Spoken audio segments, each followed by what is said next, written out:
नमस्कार मंडळी. हे पेय कोणतं आहे असं ओळखायला सांगितलं होतं आणि बऱ्याच जणांनी ते बरोबर ओळखलं सुद्धा. हो, हे नाचणीचं पेज आहे जे आपण या व्हिडिओमध्ये बघणार आहोत.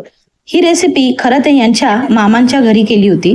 त्या मामींनी ही रेसिपी केली होती. थोड्याशा तुपावरती 2 चमचे नाचणीचं पीठ छान भाजून घेतलं. आता पुढील रेसिपी मामींच्याच आवाजात ऐकूया.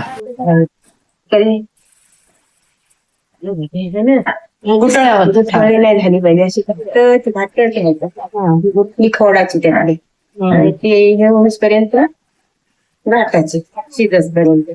गुठली झाली मग काय नाही फायदा त्याचा. गुठले आहेत या फोडाचे त्याच्यामुळे ते खाताना पिताना मग तोंडात येतं ना गुठली. पण गुठली नाही ठेवायचं, बरोबर घाटत राहायचं.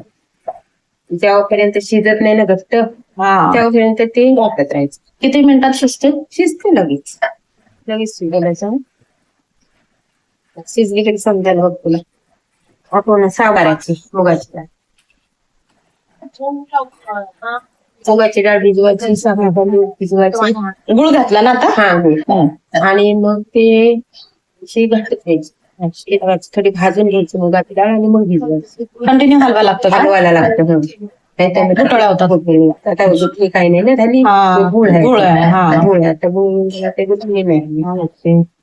आणि मग उकळली ना तरी मग काय नाही, मग शिजत ठेवायची. असं वाटलं घर काही ना तर थोडीशी पाणी टाकायचं. अजून ही घट्ट झाली ना मग आता पाणी टाकायचं. ठीक आहे. टाकायचं असं जास्ती नाही मीठ टाकायचं. म्हणजे चवी कोण झालं. वरतून दूध घालायचं ते. वरून दूध घालायचं थोडासा असा आणि हलवायचं. चांगले थोड्याशा तुपावरती नाचणीचं पीठ भाजून घ्यायचं, पाणी घालायचं, गुळ घालायचा, शिजू द्यायचं आणि नाचणीचं पेज तयार झालं. तुम्हाला हवं तर वरून तुम्ही दूध घालू शकता.